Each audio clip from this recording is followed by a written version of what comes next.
Geometry Dash has had a lot of major updates, some getting included very quickly, some taking up to 7 years. This is not news to anyone, so I'll just skip right to the point. Geometry Dash is one of the most popular games, and therefore one of the most successful games ever created. And being that the game is well over a decade old now, it really makes you think, out of all the major updates, what update really solidified Geometry Dash? There's always that YouTube video that solidifies a YouTuber, or that update that solidifies a game. And today we're going to be looking at what I have come to believe the update that solidified Geometry Dash for the years to come. Coming out on the 25th of March 2014, we have Geometry Dash 1.6, what I believe to be the solidification era of Geometry Dash, ensuring everyone that played the game at the time and the years to come that RobTop wasn't playing around. Geometry Dash 1.6 introduced fan favorite Electroman Adventures, controversial first demon Club Step, 3 secret coins to all main levels, which is just an unbelievable update. Map packs altogether, which have aged poorly, although at the time were an incredible addition to the game. 2 new colors, which are fan favorites, primary black and secondary black, 4 new cubes, 2 new ships, 4 new balls, and 4 new UFOs. On top of this, an update has to be able to future-proof its game by an online presence in almost every single case. And how Geometry Dash looks to do this with almost every single, if not every update, is to enhance the editor experience, and 1.6 is no exception. So these two things, in my opinion, are absolutely huge. The ideas seem simplistic nowadays, although to be executed in the way that they were is a very big plus. We have, which you would have seen on Electroman Adventures, destructible blocks. Destructible blocks aren't necessarily used too much, although we can obviously give the benefit of the doubt for creativity, something different, and to honestly just create a brand new subgenre of levels. Not necessarily the most popular, but you can obviously appreciate the idea that it exists. Then, on top of that, which you would have seen in Club Step, is obviously invisible mode blocks, which completely changed the game, made the levels much more difficult, much harder to sight read in a sense, and also enhanced memorization being a requirement for any difficult level going forward. This was incredible. Electroman Adventures starts off with a deep blue partnered with whatever colors you're using. Then when it comes to the gameplay designs, we talk about those destructible blocks, which actually create a pathway to what was also added within this update, a secret coin. This intro is flawless. I'm no level designer, right? So you can only take my word for as much as it's worth. But when I look at Electroman Adventures, I don't think that I could seriously come up with any improvements for this update. Gotta remember, coins were added, the destructible blocks were added, different design choices were added, and they're all used to perfection just in this intro alone. As we transition here into this mini ship, something that you'll find a pretty common occurrence for Rob's levels is that some of the secret coins are actually the easier way. Pretty funny. I don't really find that it being that big of a deal, although yeah, some YouTubers might come out ranking coins and they'll be like, well, this isn't difficult, it's the easier way. Me personally, I don't value this an awful much, I just think it's something worth noting. As the level progresses, we find ourselves in a mini cube section where all the bounce pads or jump pads, whatever you want to call them, whatever they're officially called, sync up with the music. I find this fantastic. Then this transitions us into a ball section, which I quite like. It's nothing that we haven't seen before, because we even saw this in Rob's official level alone with cycles, although I think that it fits the vibe, the flow of the level perfectly. Bit hard to explain, may seem unprofessional, but I think that it's still worth noting because I'm just a big fan of this section, and also the decoration is amazing. Now here's something that we don't see an awful lot nowadays, mirror portal gameplay. Yeah, it's pretty short-lived, although I think I'm gonna let this one slide. Mirror gameplay is not my favorite whatsoever. Is it because I suck at it? Yeah, probably, I'll admit it, I'm not afraid of that. But the way that Electroman Adventures throughout this whole section that I'm going to speed up and show you guys right now swiftly transitions from mirrored gameplay into normal gameplay is something that I've really appreciated over time. Once again, simplistic, although gets my nod. I'm a big fan of that. Now, one sec, I would just like to acknowledge, because we're analyzing the level here just for its face value, we're not going in depth. I think that Electroman Adventures is a harder difficulty level. Because if you look at something like this mini UFO section, how is this insane? This is some Flappy Bird reference, basically. None of the platforms here have spikes, and then it transitions into a mini ship section where you can just hold or let go for a lot of the sections because you don't need to straight fly because half of the sections don't have spikes. This isn't a downside, no, it's just acknowledging what we're seeing at face value once again, and what I'm acknowledging at face value doesn't look like an insane level to me. This looks like a harder level. Now, if someone was to ever argue to me that Electroman Adventures is insane, not only would I hear them out because it's completely fair observation, even RobTop thinks that it's an insane, but I think that it's to do with this short-lived mini cube section right here. No, there's not too much to look at decoration wise or even innovation when it comes to gameplay wise, but it might be a bit awkward for people that aren't used to that mini gameplay. It's that type of era for Geometry Dash where mini gameplay was quite foreign, or if you're playing the levels in order, well then it's foreign to you no matter what update you're on, so I can definitely hear you out for a segment like this. Then after what we just spoke about with the mini cube section, we find a mini ball section reminiscent of Clutterfunk. Once again, big fan of it, although sadly it's short-lived. I would not have minded the level to end off with the mini ball. So how does the level end? Well, there's really just not too much to talk about here. We have a spam section, and then when it comes to these pillars, or whatever you want to call them, platforms, they're reminiscent of Jumper, and that's basically it. If I had to say anything, had to give any of my feedback when it comes to the ending, I would say that I would like it to have ended with the mini ball. That would have been pretty cool, but nonetheless, really great level. Electroman Adventures is a classic. Clubstep starts off with this black eerie design and then transitions into this fiery red. The music is crazy, the gameplay is fluid, and I'm a big fan of how it transitions into this black as it syncs up with the music as we transition into the infamous beginning ship segment. Also, for this section right here, invisible block gameplay, something that was new to Geometry Dash at the time, and something that, despite it being so many years ago, I vividly remember struggling on. I don't know why I remember that, but you know what else I struggled on? Would be this ship segment, because guys, if you guys are even half decent at the game, you guys are going to think that I'm over exaggerating the difficulty of this, but we gotta remember, at the time, no RobTop demons, and on top of that, at the time, invisible blocks were new, and you're meant to tell me that we just got hit with one of the most difficult ship segments still to this day in any RobTop level,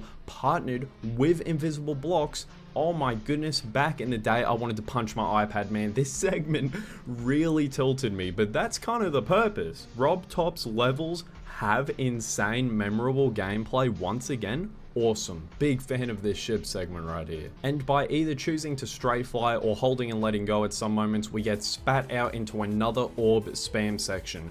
Not awfully the biggest fan of this. This always felt a bit awkward, a bit forced, and a bit of filler to me, because although I'm completely fine with spamming, my mouse is great, my spamming is great, it still just felt weird. Maybe it was the spacing of the orbs, maybe it was the timing of the presses. I'm not quite sure what doesn't hit with me for this segment right here. Now, all is forgiven because in this mini ball section, I am a huge fan. This is one of my favorite segments in any RobTop level. Now, why is that? Now, something that I even find myself present day doing is just completely ignoring what other pathways are provided to us. What I'm going to be slowing down and showcasing on screen right now are pathways that a new player, or at least a player that is new to Clubstep, may assume to be the correct pathway, but it actually doesn't end up working whatsoever. Once again, we just got to take ourselves back to 2014, because at the time this was a complete foreign technique to throw players off and to provide difficulty, and I think that this has actually aged incredible. It's one of the best segments in any RobTop level forever. Now that transitions us into a mini UFO section where click patterns are a must. I made a video talking about which is the hardest RobTop demon. No, you don't have to go check it out whatsoever. That's completely on you. But not only did I stress the importance of this, because this is a pretty difficult section, but it teaches the player, or slash it taught the player, click patterns, because if you look back at all the other RobTop levels, I don't think that there's anything comparable to this mini UFO section right here. Then we go on to this mini ship segment, nothing too much, and then we go on to a spam orb section similar to the intro. Now when it comes to this mini ship segment, this is pretty ridiculous for a RobTop level. Not only do you need to understand the importance of memorization memorization now going forward within the game because of invisible spikes, but you also have to understand the exact precision needed for just the mini ship altogether, and on top of that, the upside down mini ship. Here we go into a short-lived cube section where we even get another invisible block fake, memorization galore here, and then we have to be an upside down mini ship, as I was talking about earlier, for a prolonged period of time. But that's not just it though. In the same motion, we then get put into a mini cube spam section, more invisible blocks,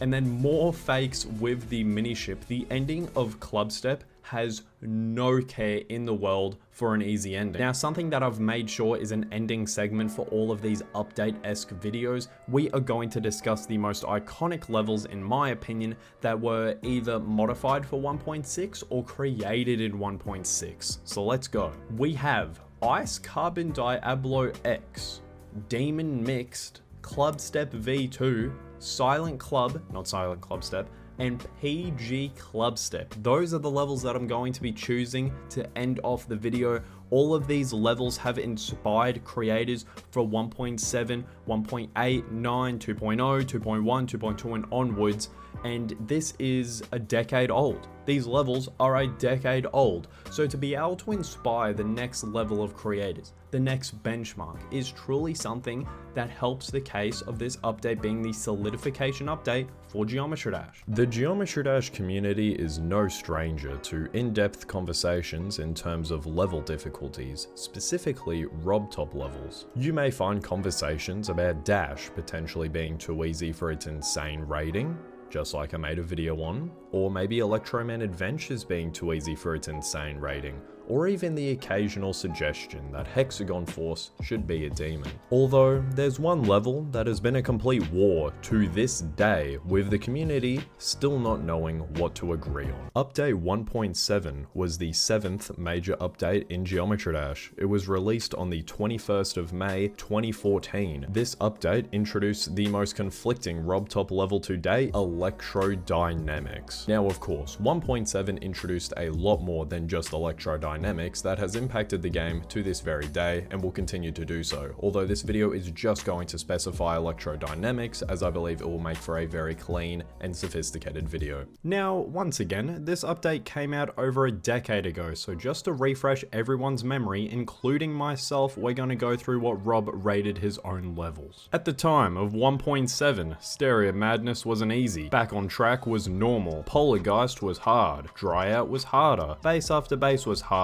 Can't Let Go, Jumper, Time Machine, Cycles, X-Step, Clutterfunk, Theory of Everything, Electroman Adventures were all insane. Club Step, of course, was a demon, and the brand new level that we're discussing today, Electrodynamics, was rated an insane. Now, the reason that I've just listed all those levels and their past ratings is to explain why people either intentionally or unintentionally argue about Electrodynamics to this day, is because Electrodynamics is an outlier in what we've just discussed. All the levels, such as even Back on Track being rated normal, it's way too easy for the normal rating, and of course it has since been changed. But when it comes to Electrodynamics, the argument, it's not a solidified argument, which is why it's therefore controversial, but it can be argued that it's too difficult for its rating, whereas all the other levels that we've just spoken about are too easy. So enough wasting time. Now that we've gotten into the background of Electrodynamics and the reason why people either intentionally or unintentionally get themselves in a topic of discussion of if Electrodynamics deserves a different rating, now it's actually time to analyze the level and to see what my opinion and your opinion will be at the end of it. Electrodynamics, it doesn't start off with an awful lot. Now listen, I like the level, but when I say it doesn't start off with an awful lot, I'm more just talking the difficulty, but then it amps up real quick. I vividly remember being in 4th grade and I'm looking at these invisible blocks and I'm going, how, where are they? What am I meant to do? What's happening? I mean, jokes aside, the intro is nothing too ridiculous. I think that Electrodynamics truly teaches us memorization and how it truly builds towards difficulty within gameplay. I'm not saying that the gameplay in Electrodynamics is weak by any means. I think that this level is actually designed incredibly, but when it comes to the difficulty in the beginning portion of the level, we must admit it's just because of these invisible blocks. As we get to this ship segment, it's really nothing ridiculous. I believe that the difficulty stems from the fact that there's really no rest points. So you're basically active the entire time. This also translates into the UFO section, which I will have to admit, when we're talking about RobTop levels, the difficulty is definitely increased here because of these awkward timings. As I look through this, I'm doing the voiceover right now. I'm not going to be including coins. The Colors Gaming community, shout out y'all, shout out my supporters. You guys are the best.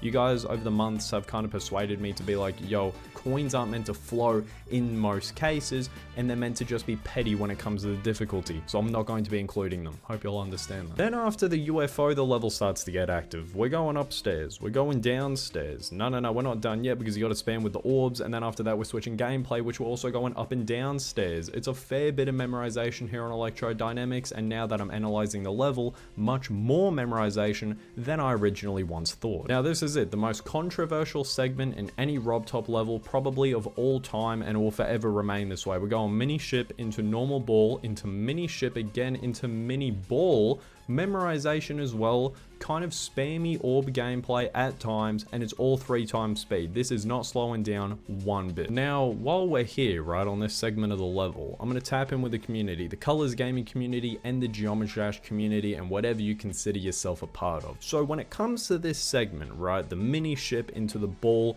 no slowdowns, 3 times speed. Is this a demon segment?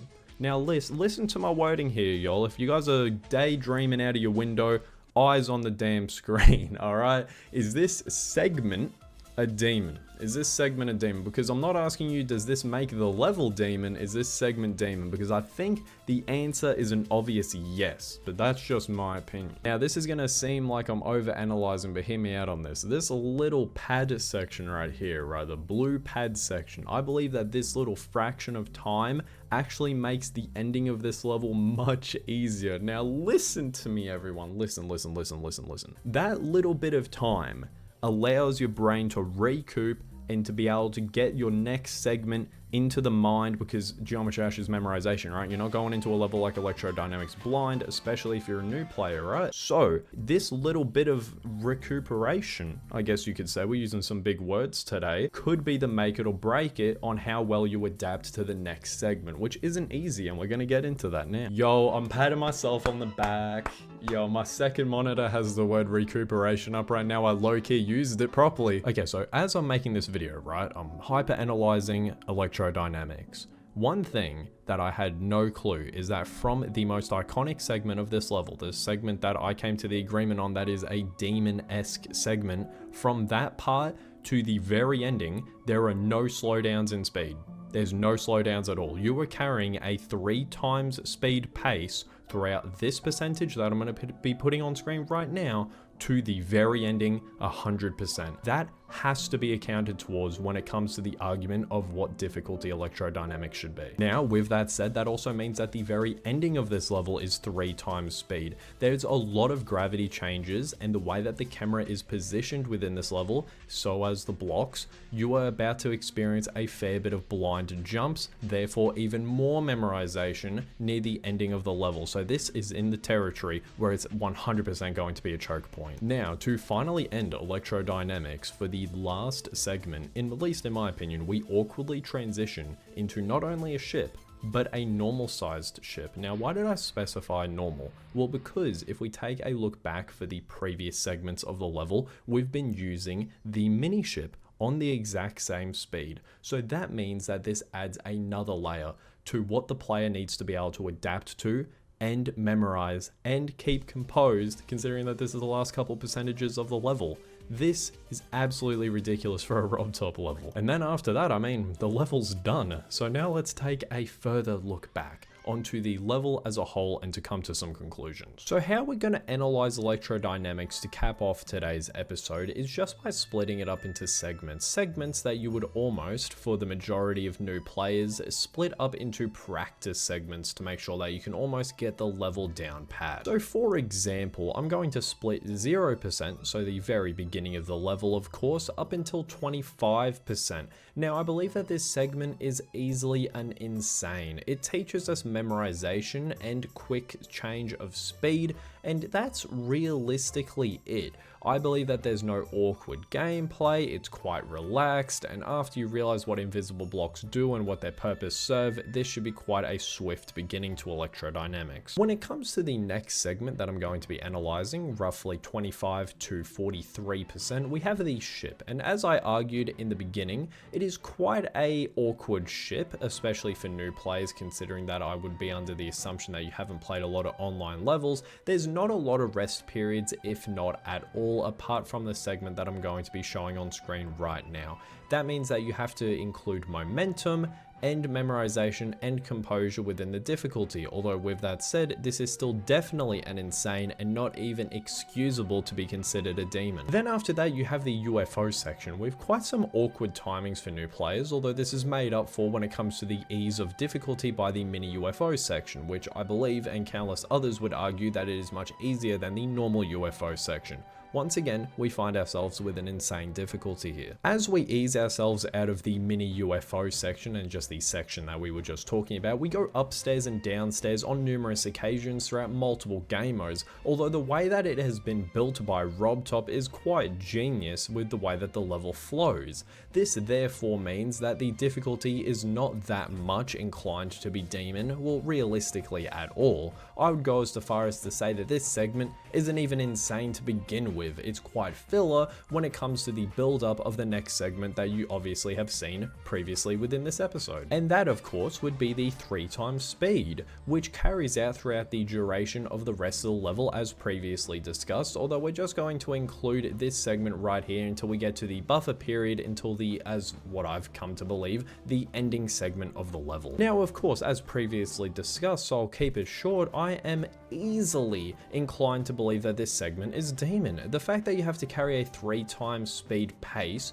included with awkward game modes being the mini variants of game modes that a new player, we're going to make the assumption of a new player and even a recurring player, would be used to, talking about the normal segments, having to adapt so easily to mini segments is definitely a learning curve. Then after that buffer period, we find ourselves onto the ending segment of the level, roughly 82 to 100%, and I'm actually going to consider this, considering that this is the analysis of a RobTop level, to be demon, because the way that the player has been awkwardly placed into blind jumps, therefore blind reactions, quad spikes, once again carrying the 3x speed, then at least in my opinion, awkwardly transitioning into a normal sized ship, the ending of the level, in my opinion at least, is 100% a demon, at least for RobTop standards. Then of course, if you guys have watched the entirety of this episode, you guys would have been able to come to the conclusion that I believe that electrodynamics should remain insane.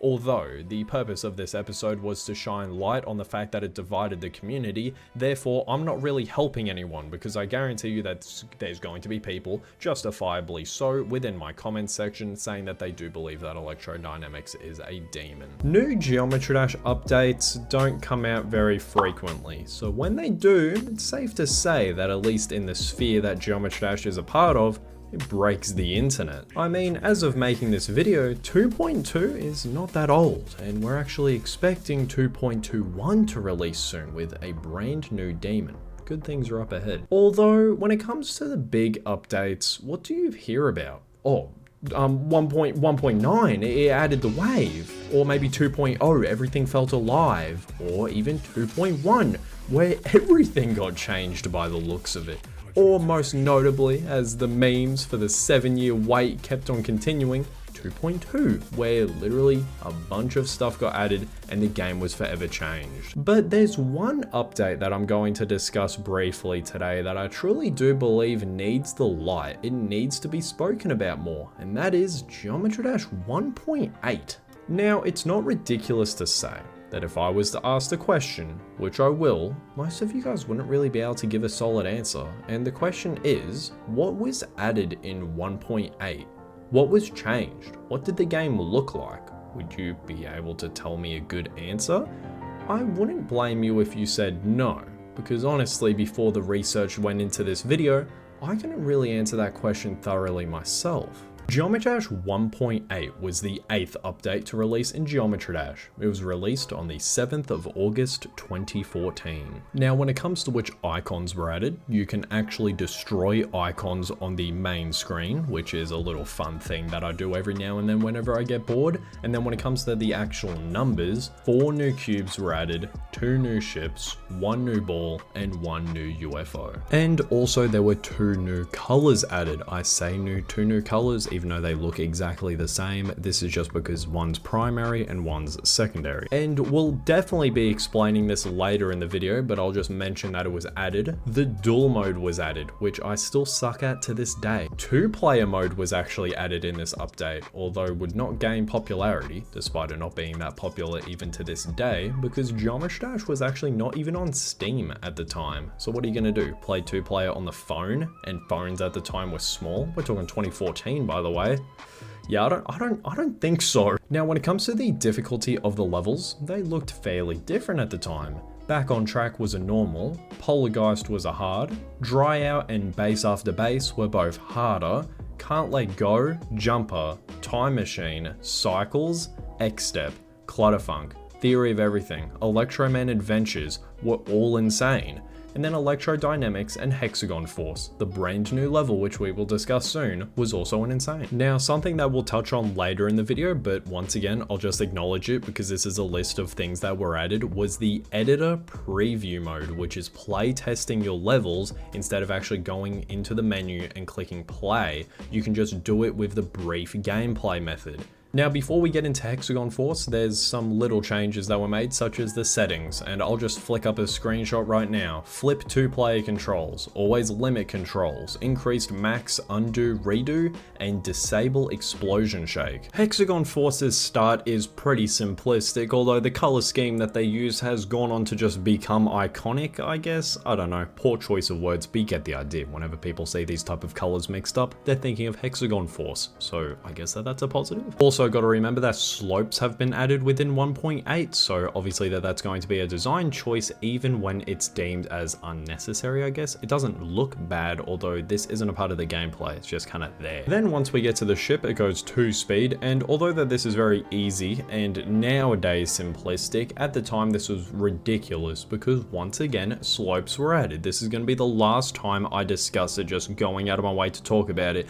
because a lot of these segments nowadays are simplistic. At the time, they were awesome. While keeping the same speed, we go into this ball section where we develop momentum thanks to the slopes. Although this ball section is short-lived, I'm a big fan of not only how to get the coin, but just what Rob used with what he had at the time for this segment. I'm a big fan of this. Then when it comes to this segment, this is just simply showing how slopes can be used for cube gameplay, and then that transitions us into the duel segment, which is pretty self-explanatory. Some segments have similar inputs, some do not, and this is easily one of the best introductions to the duel. But why is it so short-lived? My issue with Hexagon Force, and if you've seen my ranking video, I'm not a big fan of it. It's because the big selling point, right? That's the type of terminology I like to use. The big selling point for Hexagon Force is the duel, and for it to be this short-lived and to just focus on cube gameplay for most of the runtime of the level, I'm scratching my head wondering why is that the decision to be made? And talking about cube gameplay over the duel, we have cube gameplay. Listen, I'm not that big of a fan of this. Yeah, it's literally just orb presses. Really? That's it? We're this deep into the game, we're on the game's 8th major update, and you're just hitting people with orb presses? I guess I'm unpopular when it comes to this opinion, because this just doesn't hit for me. Then leaving that, we go into a mini UFO section, which doesn't really have an awful lot going to it, but once again, it's just to show the illusions, or maybe making sections with, thanks to decoration, look harder than they actually are, because of the pointed segments, because of, once again, the slopes that were introduced. Then we have ourselves probably the most iconic segment. If it's not the first duel, it would be the second duel, Once again, very short-lived, although I just don't like how fluid this momentum actually travels through the level. And I get it, I'm being quite negative when it comes to Hexagon Force, although not only is this my video and I do get self-proclaimed opinionated within them, but I just believe that it comes from a place of love, and I believe that Hexagon Force is a big what if / missed opportunity when it comes to selling 1.8. Maybe it's the reason why 1.8 is not remembered that fondly, but once again, popularity, time, we discussed that earlier. I mean, here we are, we're going into a basic ship segment with a basic coin, and then after that, it just keeps on going with this normal cube gameplay. Listen, it's awesome, it flows really well, but to just pollute the level with consistent level design like this makes this level very repetitive. Now, I'm a big fan of this dual mini ship segment because players at the time, this was a massive learning curve, because although we've seen how the mini reacts to slow speeds, this really emphasized it, and it taught the player that slow or faster speeds really manipulated mini gameplay much more than we thought. After that, it goes into a normal ship segment with a pretty basic coin, and then after that, the level is done. Now, we were hinting towards it earlier in the video, and I think that this last segment of the video is just going to focus on this. No, it's not going to be awfully long, as you can see from the runtime of the video, although it is super important for the long-term timeline of Geometry Dash. I think that this created, what would you call it? This is just off the top of my head, what, the creator revolution? I mean, we can just name a few levels, which we will. I mean, Silent Clubstep was made during this, and I understand the controversy, but now that it's officially a legitimate extreme demon, I mean, this is iconic, and this came out during 1.8. Now, bad example, so let's head on to something that actually would have used the editor. We have Dora Bay Basic 5 by Dora Bay. I mean, hopefully that's how you pronounce it, right? I'm not really watching too many of these videos because I like to not be influenced, and I like to make these videos off of my own personality and knowledge and passion, but it's levels like this, even though it's 1.8, that truly set the benchmark and made Geometry Dash future-proof as we waited for the iconic 1.9, which I actually made a video discussing that update, which you guys should 100% watch. I mean, some of these levels are just unbelievably iconic. I mean, we have Flappy Hexagon here by Creator Cloud, and I'm not saying that the playtest was the reason that these levels exist purely, but it would have helped tremendously, and it also would have helped the efficiency and the enjoyability from the creator side of things. Despite not creating my own levels, it's a no-brainer. Everyone knows that convenience is king with these type of things. So Flappy Hexagon by Creator Cloud, another classic, came out in 1.8. I mean, yo, shout out Neptune. Everyone knows Neptune, and where did some of these bangers originate from?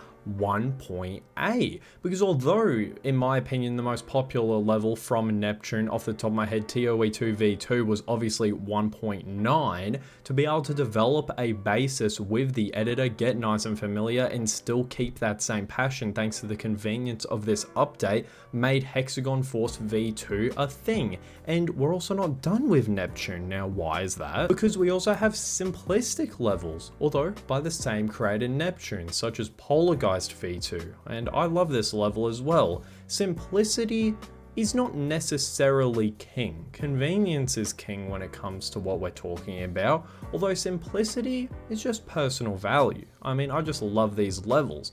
Being able to use what was available to you at the time and just make classic gameplay, especially when the game wasn't that popular, so you know that these were passion projects, really means something to me. People really forgot about this update. Geometry Dash 1.9 was released on November 9th, 2014. It introduced two new levels, being Blast Processing and the second demon, Theory of Everything 2. 1.9 also added the user account system, like literally accounts to be existing in the first place, which has obviously been a massive game changer since then. Another ability would be to select custom songs from Newgrounds. Listen, a nightmare for YouTubers, but for just the ability to make these levels sync up with these awesome new songs, We obviously know how influential that's been for Geometry Dash ever since then. When it comes to quality of life changes, graphic settings were included. No, like literally the whole idea of graphic settings, including smooth fix, which ended up being incredibly helpful for most players over on PC. When it comes to Rob changing the difficulty of his levels, I've made a video talking about how I already don't think it's too good, although back in the day it was horrendous because the skill ceiling was very low. Back on Track went from a normal rating down to an easy rating. Polygeist went from a hard rating to a normal. Dry Out went from harder all the way down to normal. Bass After Bass went from harder to hard. Can't Let Go infamously went from insane all the way down to hard. Jumper going from insane to harder, with Time Machine and Cycles doing the exact same. For the icons, 4 new colors were added, 4 new cubes, 2 ships, 2 balls, 2 UFOs were added, and a ton of the brand new game mode, which is my personal favorite and I believe the most popular, the Wave, which is the most influential mode in Geometry Dash and the most well known behind the cube in my opinion. This created the unbelievably popular 9 Circles series and just enhanced the gameplay completely when it came to Geometry Dash as a whole. When it came to decorations, listen, I'm not too familiar with the editor, although doing some research, 3D outlines were also added to help enhance levels for 1.9. We have to remember that this is obviously before 2.0 when everything felt like it had a living organism inside of it, so for there to be 3D objects in this update, that is huge. Blast processing starts off with funky music, crazy colorful designs, and intriguing gameplay. At the time, yeah, people knew that the Wave was going to be added, but the way that it slowly introduces it is incredible. We're here, we're spamming with the Wave, we're having fun, we're probably dying because I can't remember 10 years ago, but you guys get the idea. No, like seriously though, I love blast processing. It's one of my favorite levels, including online levels, and I believe that it just is flawless when it comes to what it is trying to do. So what's it trying to do? Well, it's trying to be in your face. 1.9 was meant to be this big update, this big change to help propel Geometry Dash into this normal, impossible game kind of clone, although doing it better, to much more than that, and to add all these crazy colors, all these crazy designs, adding music that's not playing around with brand new game mode showing that RobTop still cares. Oof, blast processing is something more than just a level, guys. And just blast processing throws so many game modes at you. Yeah, you don't have the robot, the swing, the spider, because it's obviously not out yet, but what Geometry Dash was at the time is being thrown at you. Oh, I wish blast processing, if Rob had all these ideas early, oh, I wish it could have been one of the earlier levels, man, because it would have benefited the new players so much. So luckily enough, players, they don't play the levels chronologically, and thank God that there's an option to be able to go and just skip to blast processing, because when it comes to learning and when it comes to understanding what makes Geometry Dash so great, blast processing thrives. So while I spoke about more what blast processing actually means, when it comes to Theory of Everything 2, this is more gameplay oriented. Theory of Everything 2 has a very dark background emphasized by the colors that you're using when it comes to the neon light ups. How interesting. So that means that in theory the level can change depending on you. Now when it comes to the actual gameplay itself, all the fakes are either obvious invisible blocks or they're X'd out just like you would find on a level like Hexagon Force. Now when it comes to this invisible block section, invisible blocks aren't necessarily new, although to have a whole section emphasizing invisible blocks where you don't know exactly what can kill you, yeah, this is definitely going to throw new players off. Well, I say new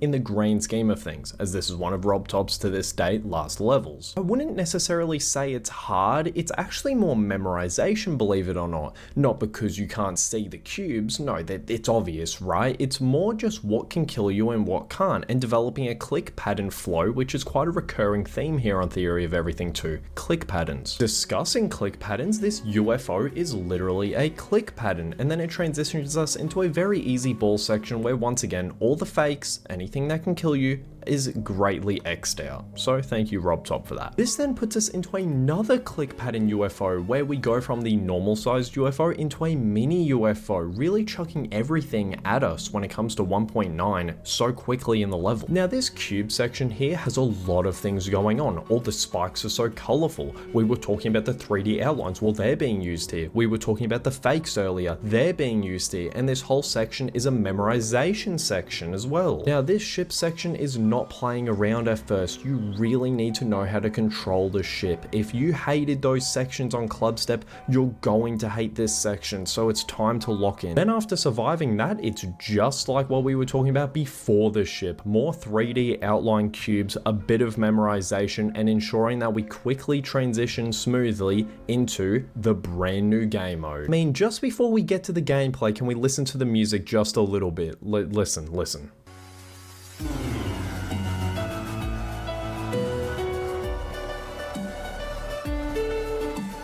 Oh, that's good. No, this area of the level is incredible. Not only do we have very in-depth wave gameplay for its time, then we also get put into a memorization ball section. But no, it's not over. In the exact same speed, we go into another wave section, into another mini ship. Oh my goodness, this area, action-packed, awesomely designed, and it is a milestone for players when they're getting through RobTop's levels. This is definitely a test of your skill up until this point, and I love it. The level quiets down. All you can really hear is, shout out Eric Van Wilderman, the mystery piano. All the fakes are X'd out, and you're just wondering why the level's gotten so easy. It's placed us into the most notorious part of Theory of Everything 2, and one of the most well-known areas of any RobTop level. The 81% ship choke point seems very simplistic, although it is a choke point. Players from 75% onwards on any single level, they're gonna start freaking out if they've spent a lot of attempts.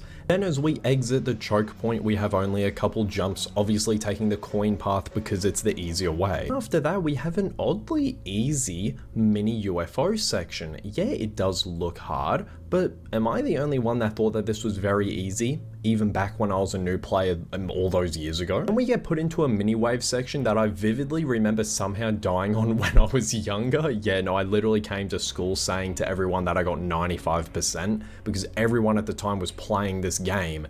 Oh my god, I don't know how I died here. Looking back on this, it's very easy, but am I just closed-minded? Guys, let me know, did you guys die there when you also first played the level? Now, 1.9 means so much to me because all these childhood memories that I had of Geometry Dash, all the levels are from 1.9.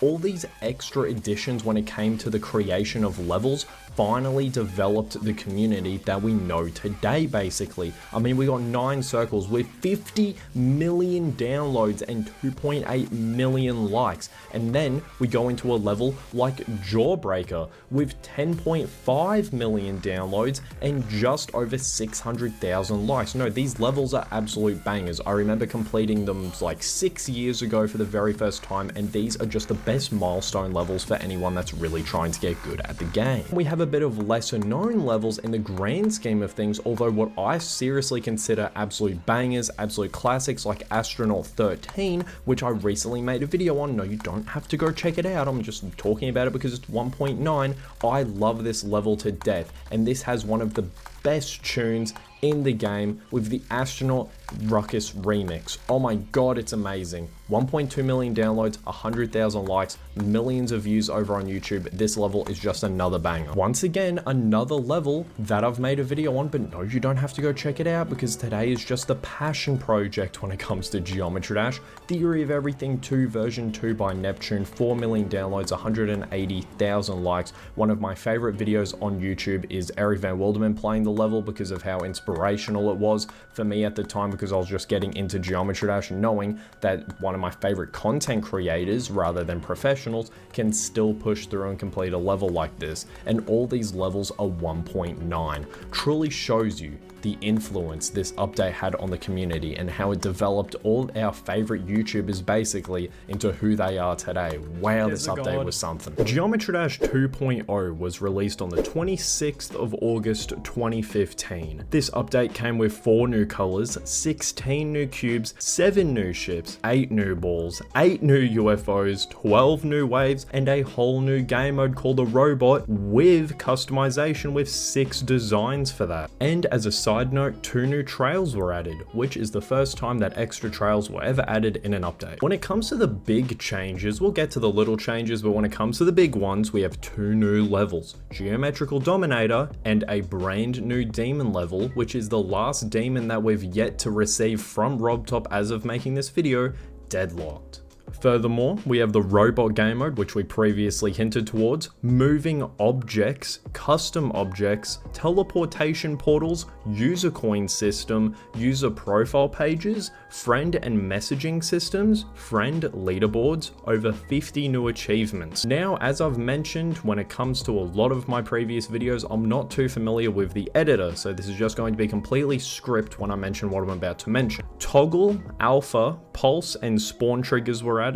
We have object groups up to 999. We have custom Z layering. We have the editor preview mode and unlimited color channels. Geometrical Dominator starts off with quite lackluster coloring, and then as soon as the music slowly ramps up at the very beginning, the colors start popping right at you. The reason why I emphasize that out of anything is because we have to understand what 2.0 was. I know I spoke about it in the intro, but I'm gonna talk about it again. When people saw the colors, the moving objects, the different types of enemies, like I know that they're not bosses, but like people had their world just flipped right upside down. Now, when it comes to the actual gameplay itself, it's very simplistic. Now, I'm gonna let simplistic gameplay slide because not only do we have to get used to moving objects like walls opening up for us, which was at the time a massive game changer, but we also get introduced to the robot. So imagine this as a reset, a cultural reset for Geometry Dash. We have to start at the very beginning, or at least we had to if you refer to 2015. The ship gameplay here, once again, very simplistic. We're just getting used to these levels just being alive, having personality to them, the brand new decorations, and once again, I'll keep on saying it, moving objects. We go into the dungeon, moving objects. We go back and forth with different types of gameplay, and then boom, the robot once again.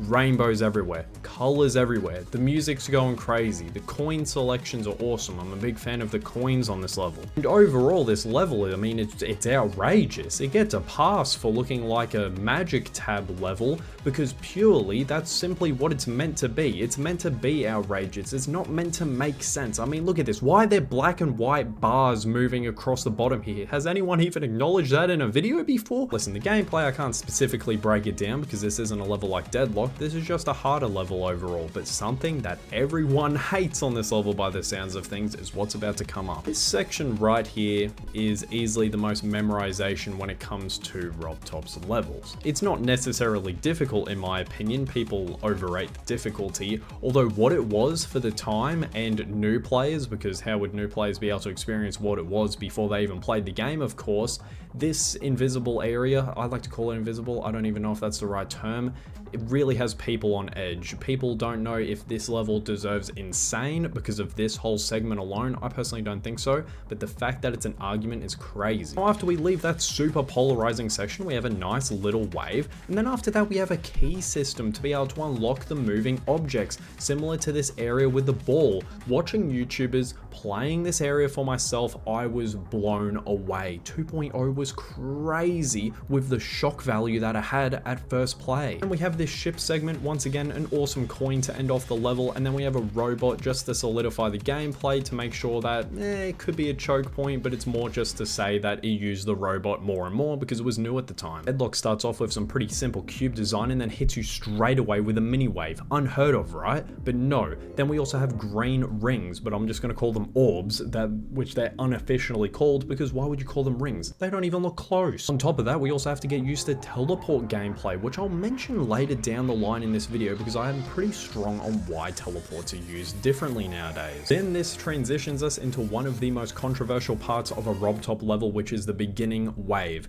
which I'm a strong believer, despite being a bit better at the game nowadays, that it's much harder than it actually looks. And this is coming from someone that was playing mobile all the way up until 2.1 when that came out. So I know on an inferior platform that this is much easier than it actually looks. I cannot emphasize that enough. I don't believe that this is opinionated, I believe it's fact. This is an overrated section difficulty wise. Once you get pushed out of that wave section, we have a really funky looking ship segment. Partnered with that, we have a key to unlock a coin further down the line. Pretty common practice nowadays, if it's even used, because I believe that Rob thought that this was going to be used much more than it actually is nowadays, but still, for the time, this is a crazy coin wave. Not too much to talk about here, I mean, it's just a memorization segment, and then shout out Eric Van Wilderman with his click pattern for this UFO right here. Decoration wise, I'm not too big on this segment right here, where you need to show click discipline when it comes to holding in different ways for the robot. I don't think that the decoration here is that good. Is this out of line for someone that doesn't create levels? Talking about myself here? Absolutely, but it's my video, so I'm going to talk about it anyways. I can't stand to have a segment that doesn't include hate. I'm sorry guys. Jokes aside, I'm a very big fan of this ball section right here when it comes to the speed changes and the teleport gameplay, which once again I will mention after I'm done discussing Deadlocked, because the way that teleports are used in this level, they feel kind of forced and they feel way different than how teleports are used nowadays. After that, we say hello to the coin that we got from the key in the mini ship segment, and then we have the teleport gameplay with different blue orbs that we can use. I'm a big fan of this section right here. I believe that it plays flawlessly and I believe that it plays smoothly. Rob comes out of nowhere to use the new text that was added in this update to say that he likes this part, and I don't. It looks quite ugly at times, and once again, which will make sense later down the line, I believe that the teleport portals are abused here. This has not aged that well in my opinion. I understand that it's an iconic section because of the whole I like this part with the smiley face, but when it comes to actually what it is, not the biggest fan. It's not bad, but I'm just not the biggest fan. You know I am a fan of though? Ooh, this UFO section is heat, baby. Big fan of the coin, big fan of what the hell's going on here with the monsters, which were new for 2.0. This is an iconic section for good reason here. It's not a nostalgic value. Yeah, nostalgia can push when it's a decade old level, but for the actual gameplay, big fan. We have an absolute choke point, especially for when I did play this level on mobile, because my CPS was just terrible at the time, and I still probably can't even play mobile to this day. Then that transitions us into a memorization ship, which I don't see too many people even talking about to begin with, although it hasn't been awfully positive. I'm not too big with that. I don't hate it and I don't love it either. When it comes to the ball transitioning to the UFO here, I believe that this section has aged very poorly. I understand, moving objects, we have to get used to the different ways that they can be used. Although when it comes to the decoration and just what Deadlocked had prior to this section is very lackluster, and once again, it's a section that I don't believe has aged that well. Now, when it comes to the ending cube section, it's the last 10% of a Rob Top level. You're not necessarily looking for difficulty here, you're just looking for a smooth transition as you finally conclude the level, and I believe that that's just what it is. Nothing too crazy is happening here, although it's not lackluster either, so I have to appreciate this section no matter what. I mean, it's not that big of a deal, it's just simply an observation. I mean, here we have finger dash, where teleports are only used at the very beginning. Here we have some random place in dash, where I don't even think that you guys would have remembered that teleports were even used, because what I've picked up on is that with the new tools that we've seen now with 2.1 and of course 2.2, they're more just seamless transitions rather than gameplay choices. Yeah, teleports will be used to transition us into a whole new segment of a level because there simply couldn't be a seamless transition. Well, more talking about the levels that weren't 2.2 orientated, but now that we're in 2.2, I think that teleport gameplay is slowly fizzled out completely.